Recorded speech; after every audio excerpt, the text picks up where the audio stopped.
Major funding for Questioning the Constitution was provided by Paul and Victoria Saunders and by J. Thornton Kirby.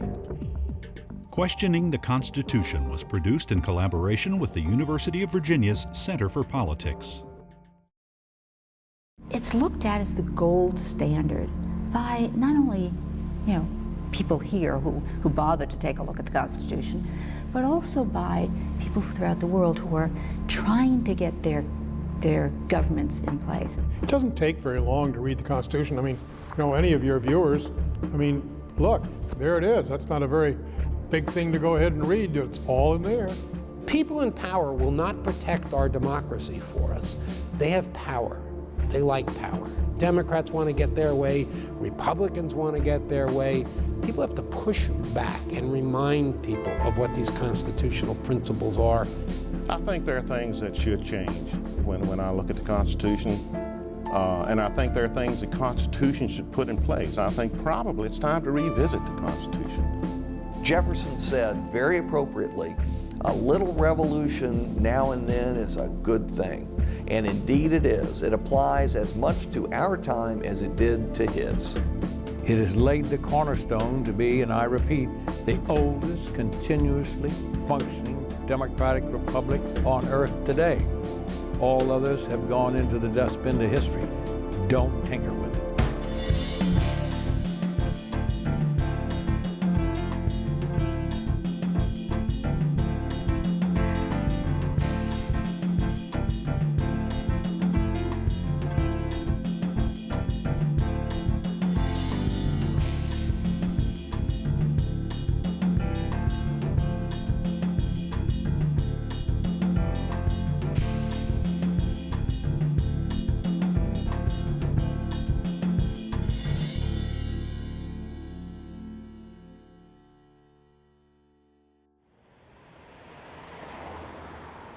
The Constitution, in a sense, provides the conscience of America. And what that means is that the Constitution has these values about how we live together as Americans. We respect our institutions. We tolerate these opposing views, even though we fight like crazy for them. We don't feel that it's always winner take all. It's easy for us to just say, I want my way, I want my way. I want to get this in the budget. I want this. I want my way on immigration. I want my way on gay marriage. I want my way on this. I want it on this. It's hard to remember that there are other people in America who don't share that view, and that the Constitution doesn't say, I the people. It says, we the people. I think the Constitution on the whole is a marvelous document, and it achieved what the framers set out to achieve at the time, which was to create a country strong enough not to be reconquered by the European powers, and that was really what was on their minds. Their Constitution, however, was marred by really, really unconscionable compromises, which they knew at the time were not right. We still labor under some of the effects of those unforgivable compromises, and we need to address it. Our Constitution goes off the rails much more often than people realize because they have been taught that it's perfect. And God knows it isn't that. When I think of the Constitution and what it means to me, I got to back up a little bit, because if you look at the preamble, it says, we the people, in order to form a more perfect union. And it begs the question, who are we the people? It wasn't we the people Native Americans at that point that the Constitution was written. But I've never lost the dream or the hope, and I've begun to see the reality that the Constitution does apply to me. I can go into public restaurants and have a meal. I can go into public libraries and check out a book. Those things are very near and dear to me because in my early years I couldn't do that. I couldn't go in public restaurants. I remember going to Oklahoma as a kid to see my brothers graduate from college. And we went to this service station, and I had to go to the bathroom. And the bathrooms were labeled white and colored. I said, Dad, where do I go? I said, there's no place for me to go. And I was like 6 years old. Of course, he said, son, come with me. And he fixed it. But the bottom line is at that point in time, I was denied some basic rights that the other people took for granted. So the Constitution, I love it as it becomes more actualized. I see my place and I defend it. When it really hit me, probably what the Constitution really meant to me personally was when I came to West Point. I am walking where people like Grant and Eisenhower and MacArthur have walked. And here am I, a little Hispanic girl from New York City, taking the oath to support and defend the Constitution. It is an empowering thing to take upon ourselves, each one as citizens in the military, as civilians, this enormous responsibility that the Constitution places on all of us, because it comes from this idea that the government is of the people, by the people, for the people. In 1787, I'm told our founding fathers did agree to write a list of principles for keeping people free. When I was a kid, there was a children's show that sang the Constitution. Schoolhouse Rocks, that's right. It's phenomenal, and how that left an imprint, still to this day. We the people, in order to form a more perfect union, establish justice, ensure domestic tranquility. I love it. It's good stuff. I think the times we live in now, where there's so much going on and there's so much hankering to change the Constitution, to do this to the Constitution, I think people need to fundamentally understand and appreciate it for what it is, as it is. United States of America.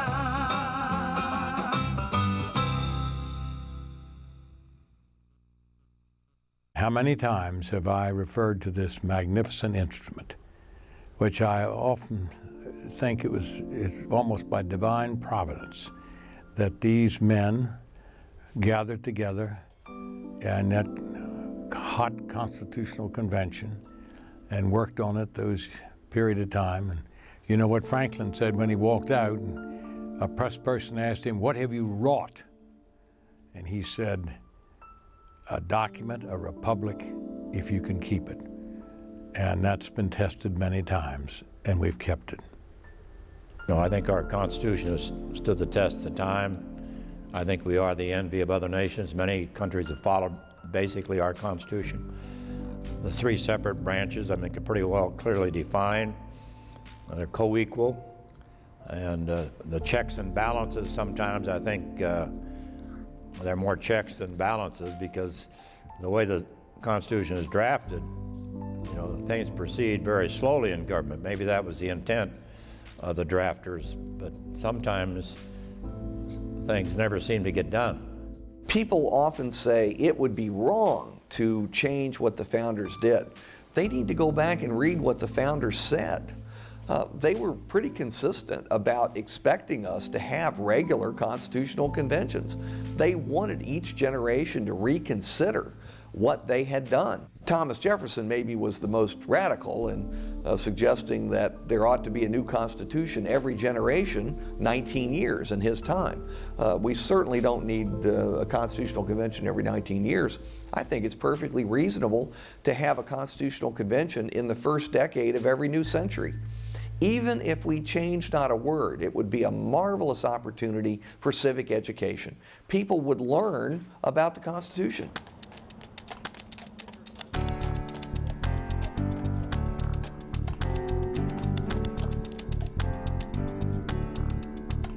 The Constitution serves more than one purpose. At the most simple and technical level, it is a set of instructions to those who hold government power.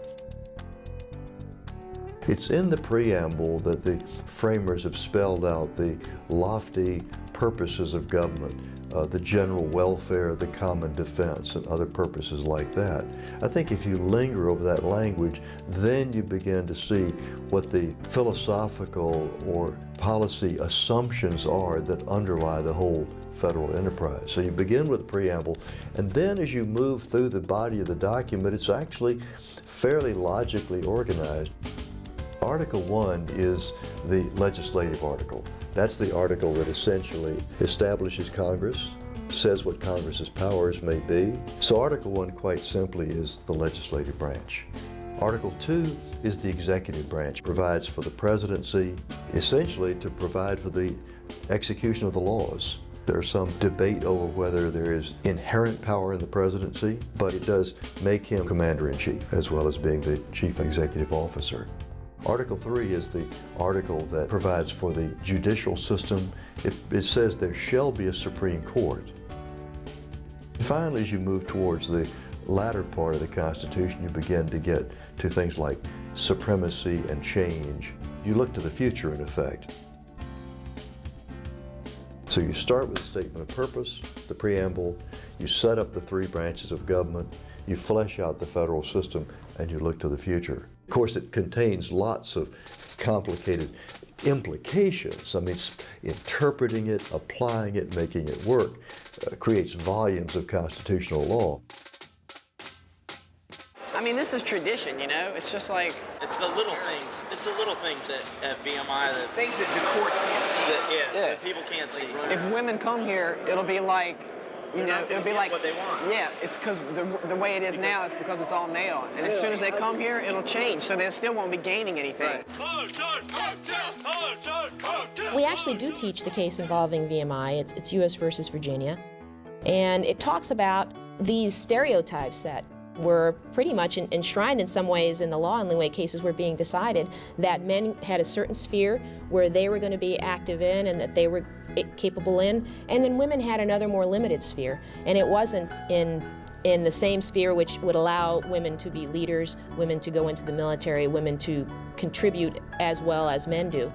In the VMI case, it was the Department of Justice that was suing the state of Virginia on behalf of all the citizens of Virginia, and particularly those young women who wished to avail themselves of the educational opportunities at Virginia Military Institute, which was a state institution. The VMI case was an opportunity for actually Justice Ginsburg, who had been one of the champions of women's rights in the 70s, and case by case as an advocate, litigating in front of the Supreme Court. Now she was on the Supreme Court, so she was able to write the majority opinion there. And so that's just one of those examples where a very difficult and controversial at the time decision is made. Now we can say whether we agree with the decision or not, or whether we agree with the rationale or not, but as Americans we all agree the process is that the courts will determine that, and that the Supreme Court will be the ultimate arbiter of what a phrase in the Constitution means.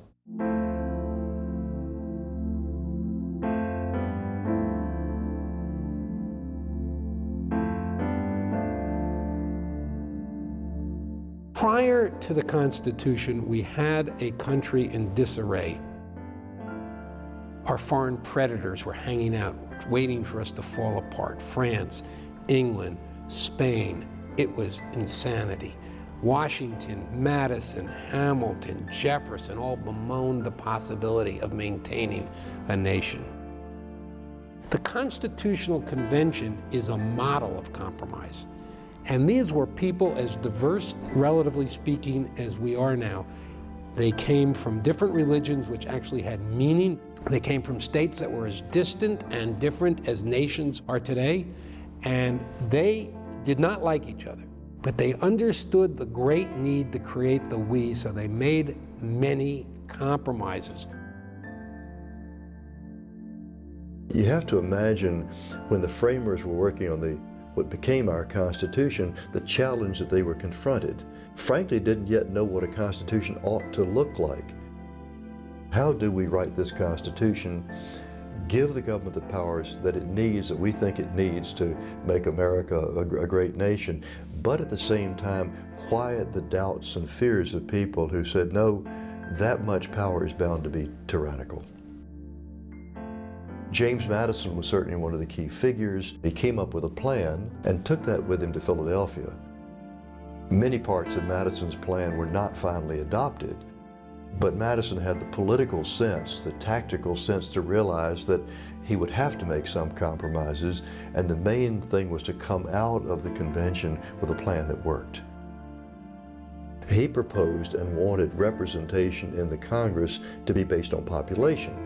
The more people in a state, the higher their representation in Congress. Other people at Philadelphia, in particular from the small states, were worried that the big states like Massachusetts and Virginia and New York would basically swallow up the rest of them, and they would be outvoted, outnumbered, and therefore they would be threatened by that kind of arrangement. So the counter-proposal at Philadelphia was essentially a plan that would have given each state equal representation. The middle ground, in a sense, was fairly obvious. Well, we'll split the difference. We'll have the House of Representatives based on population. We'll have the Senate based on states' equalities, and therefore both the people and the states will somehow both be represented in the legislative process.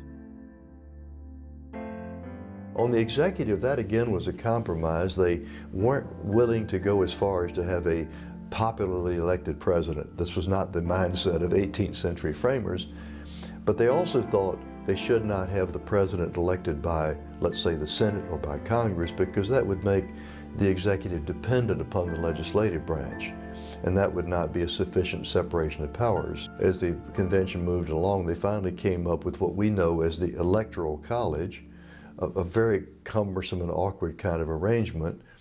It actually made more sense at the time because smaller country, leadership knew each other, and they certainly knew that the Electoral College would get together, and they knew who the first president would be. It was going to be George Washington. Well, that worked all right for a time or two, but as we know today, it's a little bit hard to explain or justify.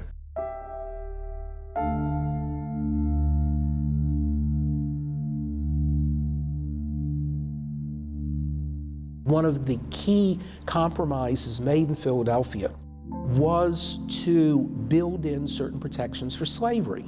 What they realized is that you couldn't have a constitution in the first place unless you appeased the minority of well-placed slaveholders. The southern states wanted to have power in Congress proportionate to their population. And they at first said we should get representation for all our slaves as well as free people. Well, the northern states said, no, absolutely not. I mean, what's the deal? Are they property or are they people? You can't have it both ways. They made it clear they were going to walk out. Isn't it remarkable, knowing what we now know about the American history, the problem of slavery, sectionalism, the Civil War, Reconstruction? Slavery is still with us in the civil rights movement of the 20th century, and the problems today of it may not be slavery as such, but we still have the lingering problems of race. Given all that American history, isn't it remarkable that when you read the Constitution, the word slavery never appears? The Constitution seems not to talk about slaves.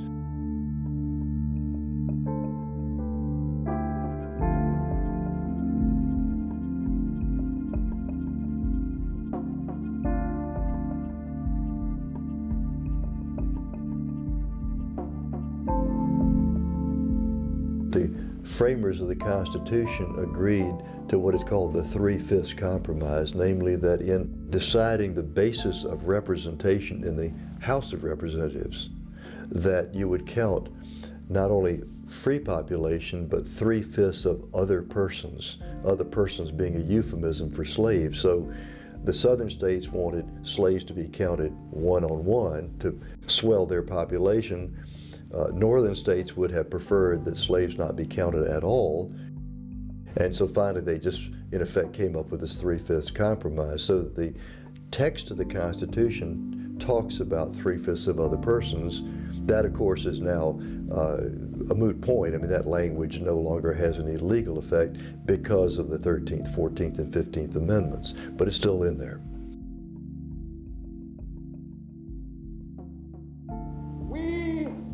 The disinherited of this land, we who have been oppressed so long, are tired of going through the long night of captivity.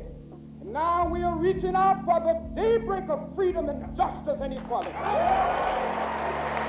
In the Civil Rights Movement, there's a great moment. It's December 5th, 1955. The first meeting of the Montgomery Improvement Association is being held. This is the beginning of the bus boycott. Rosa Parks been arrested 4 days earlier. People have stayed off the buses for 1 day. Now thousands of them are gathered in a church in Montgomery, and so many that thousands are standing on the street outside listening to this on loudspeaker. And this new young minister in town, Martin Luther King, who most of them don't know, never heard of, don't know anything at all about him, has been chosen the leader of this group, and he has to give the reasons why we're here. And in a relatively brief speech, maybe 20, 25 minutes, he says something that's just so powerful. He says, we're not wrong, because if we're wrong, the Supreme Court is wrong. And in 1955, no black people think the Supreme Court is wrong. And the year before it has just ruled against segregated schools. How could that be wrong? Then he says, if we are wrong, the Constitution of the United States is wrong. And nobody then or now thinks the Constitution is really wrong. And then he says, if we're wrong, then Jesus Christ is wrong. Of course, when you're speaking in the Whole Street Baptist Church, there's nobody there who thinks Jesus Christ is or ever could be wrong. But it's this endorsement of the Constitution, this embrace of the Constitution that that King articulates, but that everyone in the room, no matter how unlettered they may be, embraces with him. And we are not wrong. We are not wrong in what we are doing. If we are wrong, the Supreme Court of this nation is wrong.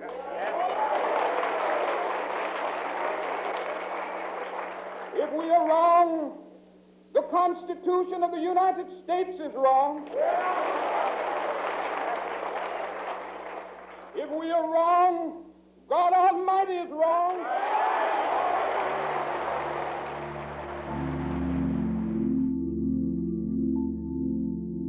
He knew from that basic American understanding of it that this is the document that says I'm a person. And as a person, I have all the rights every other person has, no more, no less. And the fact that I now have less means that I've got to use this document to make sure I have an equal amount. It took a long time for the country to come to a consciousness that we've been treating a portion of our population badly.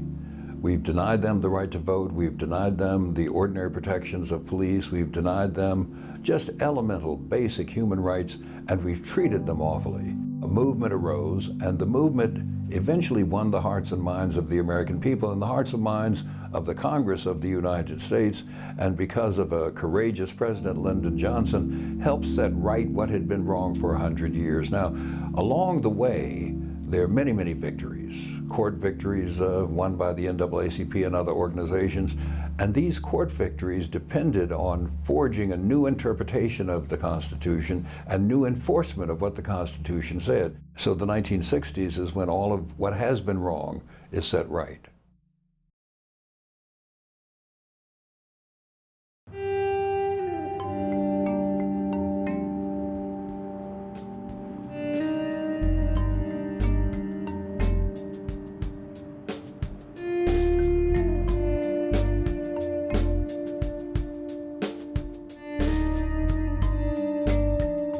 The delegates at Philadelphia were, on the one hand, I think statesmen. They understood the needs of the nation, but they also had to take the package back to their respective states and sell it. And the states were required to ratify the Constitution if it was going to go into effect. The Philadelphia Convention didn't provide for a Bill of Rights. The so-called anti-federalists, those who were opposed to the new Constitution, who thought it dangerous and tyrannical, seized on the issue of the lack of a Bill of Rights. Madison and the other proponents of ratification were obliged to agree, look, just let's ratify the Constitution and we will undertake to add a Bill of Rights. It was a very close call. I mean, Virginia and New York nearly defeated it. If Virginia and New York had not ratified, they would be obliged to go back to the drafting board, and it's not at all clear that a second time around they could have actually brought a constitution into being. So the states did ratify, and at the first Congress, Madison, as a member of that Congress, was as good as his word. He undertook to see that a Bill of Rights was proposed. Of course, those were amendments that had to be also ratified by the states, but they were. So that's how the Bill of Rights came into being. And we simply take them for granted, as surely they must have been there from the start.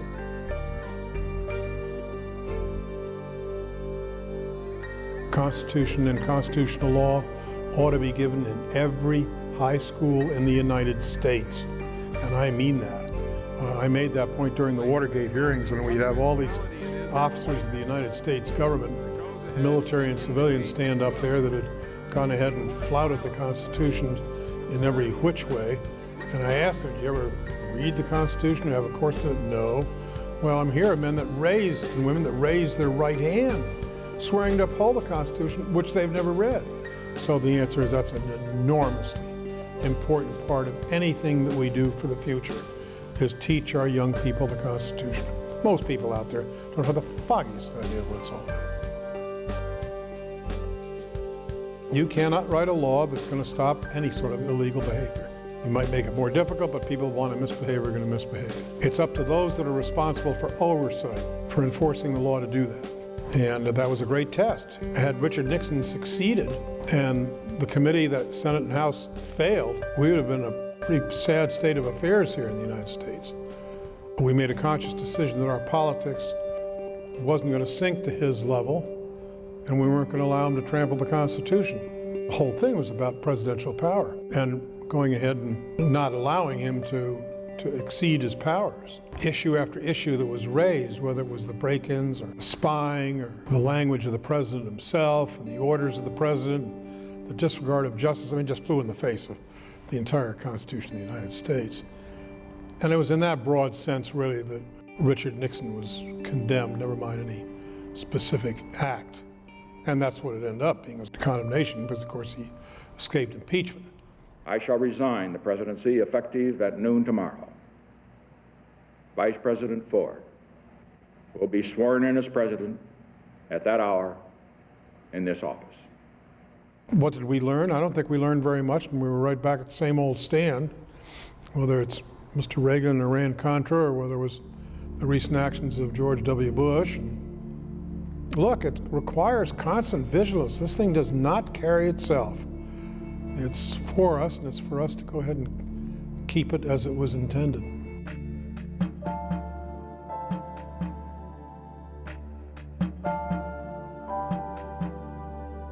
One of the most important duties you have is to first, I think, understand the documents that gives you the rights that you claim you need, that you want, that you're entitled to, and understand why that is and how that comes about. It's a great process, I think. I'm kind of old-fashioned that way. It works.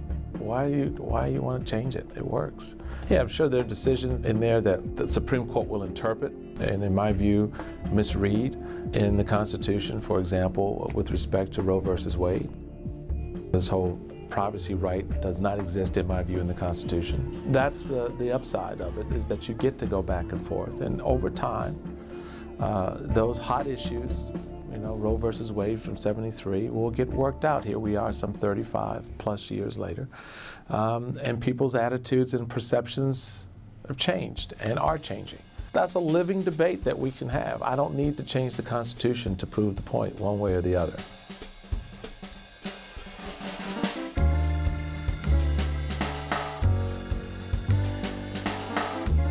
Jefferson was by nature a reformer, and he was a thinker, and he was always asking, how can we do this better?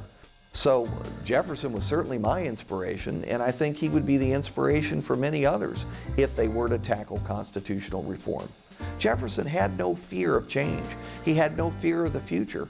He welcomed it in many respects because he knew that society would be better in 100 years than the one he saw in his own time. In 1796, I think it was, Jefferson became the Vice President of the United States, having served as Secretary of State under George Washington's administration. And his principal function, if you look at Article 1, Section 3, I believe, the only prescribed duty for the Vice President of the United States is presiding over the United States Senate. In the course of the time, he wrote a parliamentary manual for the rules of the Senate, and to some extent the House. Those rules still persist today. I think the Founding Fathers very wisely devised the Senate and let each state be equal in terms of 2 for each state. You know, you've read the story, I'm sure, and it's a factually true story of George Washington and Thomas Jefferson when he returned from France. Jefferson, who was not part of the Constitutional Convention, queried Washington as to why they had a Senate. What was the purpose of the Senate? And Washington said, well, you've just answered the question. He said, what do you mean? He said, you took your hot coffee and poured it into the saucer. The Senate is a saucer to cool down the rhetoric and the thinking and the intemperance of what we call respectfully the other body, the House of Representatives. People are fascinated by the operation of the United States Senate because really it's an anti-democratic institution, small d democratic. Every state has 2 senators. And even in the founders' time, some states were much more highly populated than others. The highest populated state was 13 times the size of the least populated state. Today, the ratio is not 13 to 1, it's 70 to 1. California has 70 times the population of Wyoming. If you put together all of the small states and you look at their populations with 2 senators per state, it takes exactly 17% of the population of the United States to elect a majority of the United States Senate. Is that healthy? I mean, it's okay to ask. The founders would have wanted us to ask. They were concerned about the tyranny of the majority. But if the tyranny of the majority is bad, isn't the opposite extreme also bad, which is the tyranny of the small minority? In my view, 17% is a small minority. A lot of what the federal government does is allocate tax money to the states. It will come as no surprise to people that the small states get far more than their due, whether it's transportation money or education money or farm subsidies, whatever it may be. What does that mean in practice? It means that the people who live in the large states are subsidizing the small states. Now, maybe that's a good thing, or maybe it isn't, but we ought to think about it. We may not change them, and under the current constitutional provision, it may well take a consensus of the states to change the Senate, which means it will never happen, because it would only take Wyoming to say, no, we want to have 2 senators just like California. There are ways to do it in a constitutional convention, but it would be a difficult process to pull that off. But my point is, we ought to be thinking about these things. The least that could happen is that people would finally understand the Senate and why it does what it does, and why it is so contrarian, and why it constantly stymies the interests of larger states and the heavy concentrations of American population. I believe that one of the real weaknesses of our political system is that we can't fire a president in midterm if we no longer have confidence in him or her. We can get rid of a criminal president through impeachment, though we've not, in fact, been able to do that, except possibly in the case of Richard Nixon, who resigned. If the commander-in-chief is incompetent, loses confidence in the country, we feel, well, we're just stuck with that person until the next election comes around. In most political systems around the world, there's a procedure for a vote of no confidence, which I think we need. I would be much more concerned with changing the way we elect the president, because I think that's immediately dangerous. What are you afraid of? Count all the votes. Our boys got to go. Virtually all of your audience has lived through an example of the danger. This is a systemic flaw. It wasn't just a happenstance. But in 2000, the President of the United States took office. There was no pretense that we really wanted to know how the people of Florida had voted. Count's over, we're putting Bush in place. Well, why were they even able to do that? Because of the Electoral College system. Because who carried Florida determined the election. If we had a president elected by popular vote, this simply wouldn't happen. And we would never have a president who took office with fewer votes than another candidate. That's indefensible. And you know, this nearly happened the other way in 2004. Kerry had carried Ohio. And that's just as wrong. The president should be elected by the people, and at a minimum should be the candidate who gets more votes than everybody else. But he certainly shouldn't be the number 2 finisher. You know, think about it for a minute. How could that be?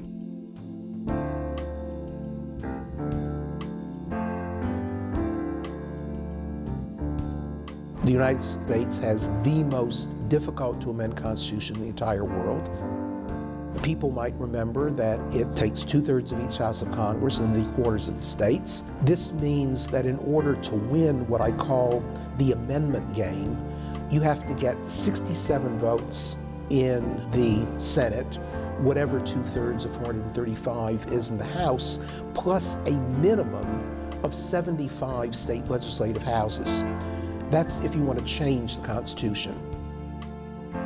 There have been 9,000 amendments submitted to Congress. Most of them should have been killed, but should virtually all of them have been killed without submitting to the states for ratification? There were a lot of good ideas in there. Maybe they were a relative handful compared to the bad ideas, but Congress has been very stingy in submitting proposals and amendments to the states for ratification. I went back and checked from the time I entered the Senate in 1968 until I left in 1996, and I think there were 35 or 40 attempts to amend the Constitution. I supported D.C. statehood, which didn't make it. It was only ratified by, I think, 16 of the required 38 states.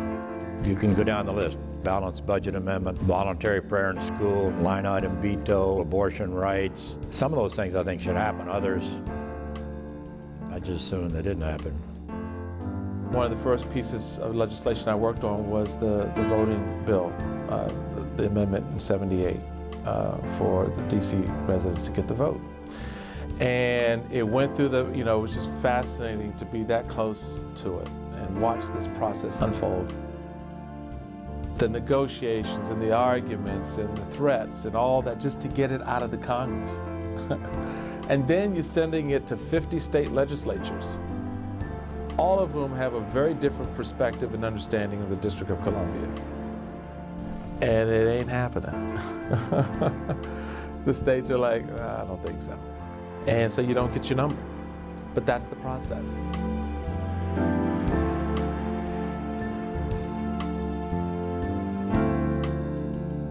We tried to get an equal rights amendment put into the Constitution because if you take a close look at it, women were almost left out. We got the 19th Amendment to vote.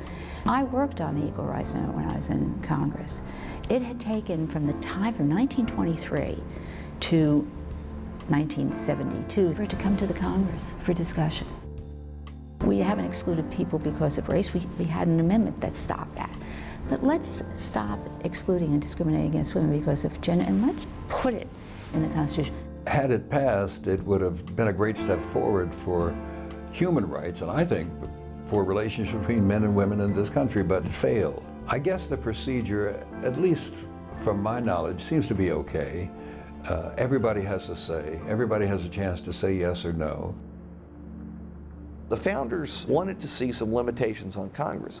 So in Article 5, they provided us with a second means of amendment. And really, for many of the founders, it was the preferred means of amendment. It was to provide the states with direct access to changing the Constitution. 34 states, under our current system of 50 states, can request that the Congress call a constitutional convention. Congress has no leeway. It must call a constitutional convention, and it really has no role in that constitutional convention. That's up to the states. So the Constitutional Convention becomes the preeminent authority, not Congress.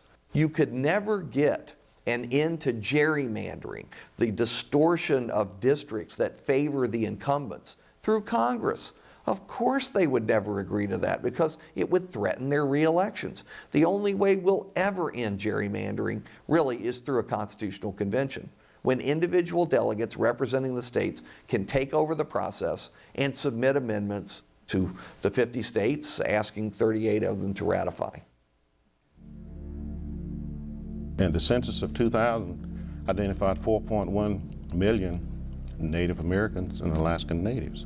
Now you look in the Constitution, do you see 1.4% of our people represented? There needs to be some mechanism that can ensure that the representative government is representative of all the people within the government. Objective redistricting would accomplish that. I think it's time for another convention. The basics still remain sound, but I think we need to take another look.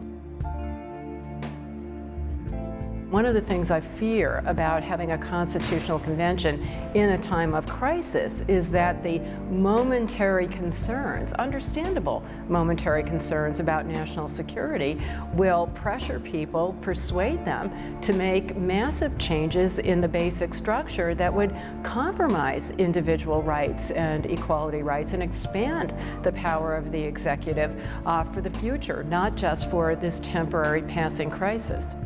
I have an innate fear of constitutional conventions because I've always thought that if we call a constitutional convention, let's say to rewrite the Second Amendment, that the rewriters wouldn't stop there. And they'd rewrite something that I think is absolutely perfect and change it to something that was harmful and bad. So flawed as it may be, I'm willing to have it stay as is until I can hear a convincing argument that will change only this bad thing or only make this unclear thing more clear than it is now, and we won't do anything else. If I could have that assurance, I'd say go ahead. People forget that a constitutional convention is not the final word. The states are always the final word. Every single word change of the Constitution coming out of a constitutional convention must be submitted to the 50 states, and 38 states must approve. How many Democratic blue states are there? There are 18. How many Republican red states are there? There are 24, the other states being competitive in purple. Well, if the Democratic states hang together as they would to defeat any conservative change, nothing will be ratified. If the 24 Republican states stay together to defeat any liberal change, nothing from the left will be ratified. So much of the fear that people have about a runaway convention is just insane. It's absolutely untrue. It's not justified by the facts. It is our fear of the future, and it has become our fear of one another. I'd much rather have somebody look me in the eye and say, you know, I think we have a terrific Constitution. I think the Electoral College is great. I like the Senate and the unequal representation. So everything you think is a weakness, I think is a strength. I'd obviously disagree with that person, but I'd rather have somebody tell me that than say, you know, I think you're probably right. You really have identified a lot of weaknesses in our political structure. But you know, I just don't have enough faith in my fellow Americans that they're capable of being as temperate and rational as you and I are. I think a constitutional convention is inevitable at some point. When that point will be, no one can say. It may be after a crisis, maybe a very unsuccessful foreign war or a terrible depression. There may be something that triggers a re-examination of American society. But we hope the American Republic goes on forever, for centuries and centuries. And at some point, the system, frankly, is going to deteriorate enough so that intelligent citizens will demand a new convention.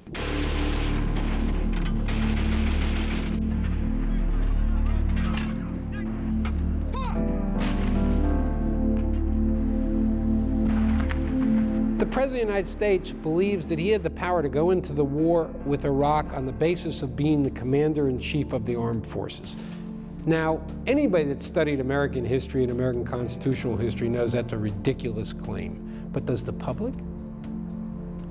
So when Congress doesn't push back and say, no, you don't, you just can't commit troops to this, is anybody telling the Congress, push back?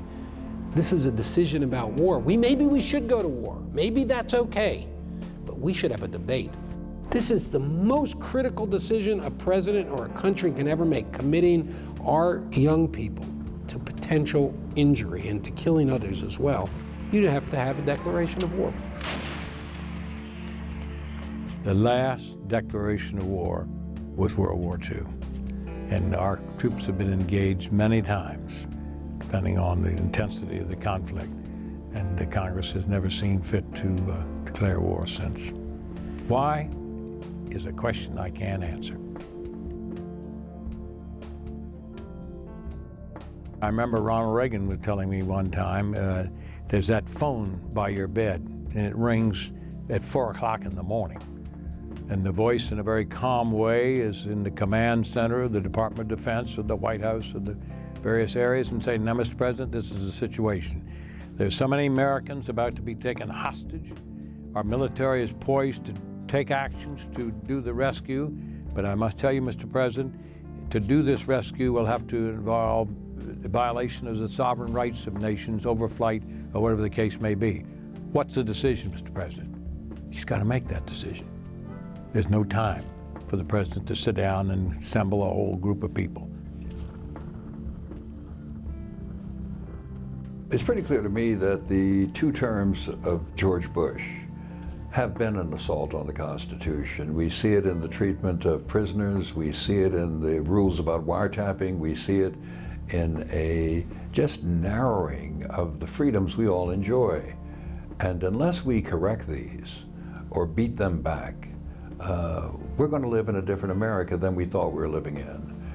And it's surprising to me how few people are alarmed about this, because I don't care if you're a Republican, a Democrat, a conservative, a liberal, or don't care at all about these things. This affects you, and you need to be on the alert about it, and you need to say, stop. I want a Constitution that speaks to everybody. I want a Constitution that protects freedom for everybody. I want a Constitution that protects my right to ask questions. I think people aren't alarmed for a variety of reasons. First, the specter of terrorism has terrified many of us. I mean, the 9/11 was such a devastating blow to not only our persons, but to our psyche, that we could be attacked in this way. And it made some of us say, well, I'll do anything to make sure something like that never happens again. And if allowing the government to listen in on my telephone calls is a way to stop that from happening, then that's okay, but that's not okay. I don't want the government listening on my telephone calls unless they have some probable cause to do so, unless I'm about to commit some crime and they know about it. No, don't listen to my telephone calls. These are my telephone calls. These are my words I speak, and you have no right to limit any of that, ever. Mr. President, you're either right or you're wrong. Where's the problem here? I don't get it. Where's the problem? All these people are so upset about his interpretation, then sue him. Then say, you know what? It's a cause of action that says you're wrong. And I have standing because I'm a U.S. citizen. And run it through the process. You don't get to skip over the Supreme Court and make an independent assessment of the president's judgment and interpretation of the Constitution legally. You can do it vocally, you can protest it, you can do all of that because the Constitution lets you do that. But to change the process, to change the interpretation, you've got to bring that cause before the court. And the court will weigh it against the Constitution and will either side with you or against you, or just kick it back and say you don't have standing in the first place. The notion of the Bill of Rights as the great protector of the American individual rights is a modern idea, not part of our constitutional history. Just to make this point, because I just love it. In 1798, we passed the Sedition Act. The Sedition Act, which John Adams signed, and his biographer, David McCollum, called it the worst act of his entire presidency, made it a crime to criticize the government and the president. A crime. And they prosecuted people. Where was the court with the First Amendment? They were saying, well, we don't have any role in that. To show you how political this was, it was not a crime to criticize the vice president. And why not? Thomas Jefferson was the vice president, and they wanted to criticize him like crazy. They couldn't wait to keep criticizing him. So you could criticize Jefferson and and his Republican Democratic Party, but you couldn't criticize the Federalist Party, and it was a crime. So the Bill of Rights is a late comer in its enforcement. It's the 1950s. Sometimes over the course of history in a particular period, it's 2 steps forward and 1 step back. Sometimes it's 2 steps backwards and 1 step forward. We are right now in one of the recurring periods when we are in a national security crisis, when people are understandably concerned about whether the safety of the nation is jeopardized, and at every single such period, we see government reacting the same way. The executive branch overreacts, unnecessarily expands its own power, reduces the rights of individuals, including freedom of speech, and then there's a corrective mechanism that sets in. And by the way, this is not a partisan issue. It's really an issue among the branches of government. I mean, Franklin Delano Roosevelt was a human rights hero in many respects, and yet he was responsible for the internment of 120,000 Japanese Americans. So I think we have to expect from history that no matter what the president's values might be in another context, when the security of the nation seems to be in danger, we can expect the executive branch to extend its power to the maximum. And that makes it more important for the checks and balances to come into play, for Congress to exercise a vigorous oversight role, for the courts to vigorously exercise judicial review, for public groups such as the ACLU and others to act as watchdogs, for the press to act as a watchdog. But if you look at the course of history, you have every basis for optimism that a correction will come into play.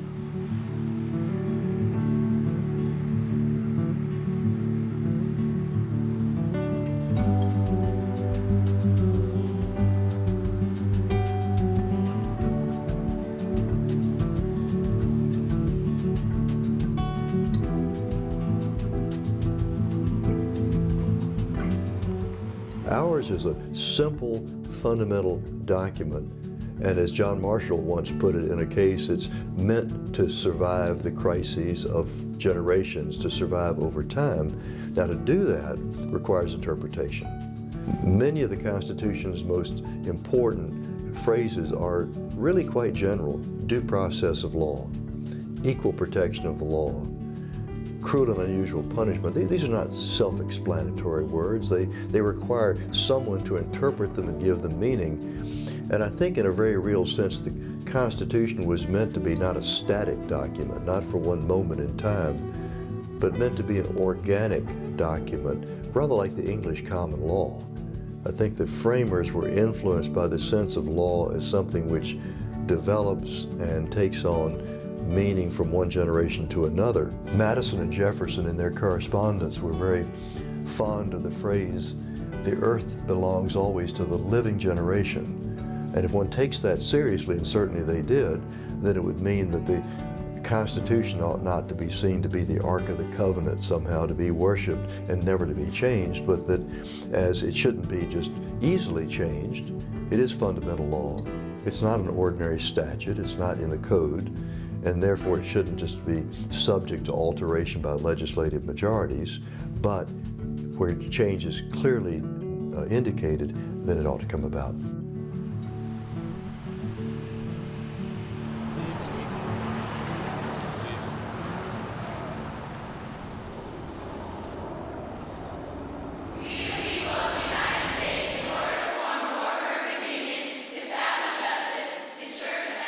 One of the most significant declines in the nation over the last 30 years has been Americans' understanding of their Constitution. It's remarkable how little anybody knows about it. Both Ronald Reagan and Derek Bok, the president of Harvard, within a 5 or 6 year period said that we are losing our relationship to the Constitution.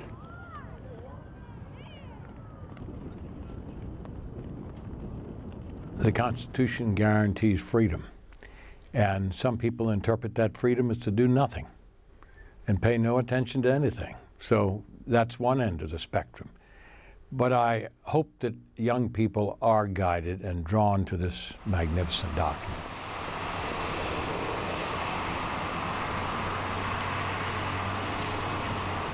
Understanding the Constitution and understanding the concept of rule of law in general is central to understanding who we are as a nation. We look to the law to solve eventually our problems. It doesn't mean our issues. It doesn't mean that we may agree with the solutions, but we do agree as Americans that the Constitution provides the framework for solving those issues.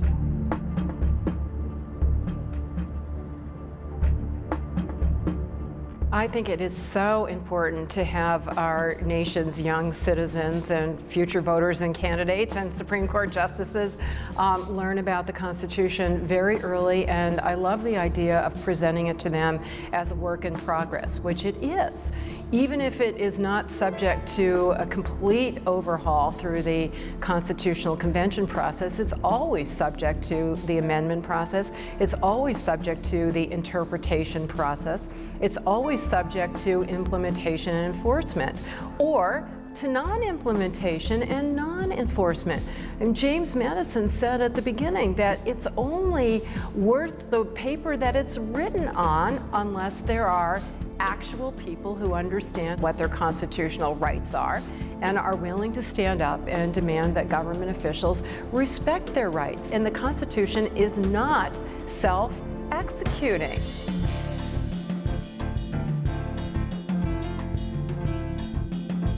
We know Senator Robert Byrd from West Virginia carries a copy around in his pocket, and I think that's good advice to everybody. Carry a copy around in your pocket and look at it every now and then and see what it says and remind yourself of how precious it is.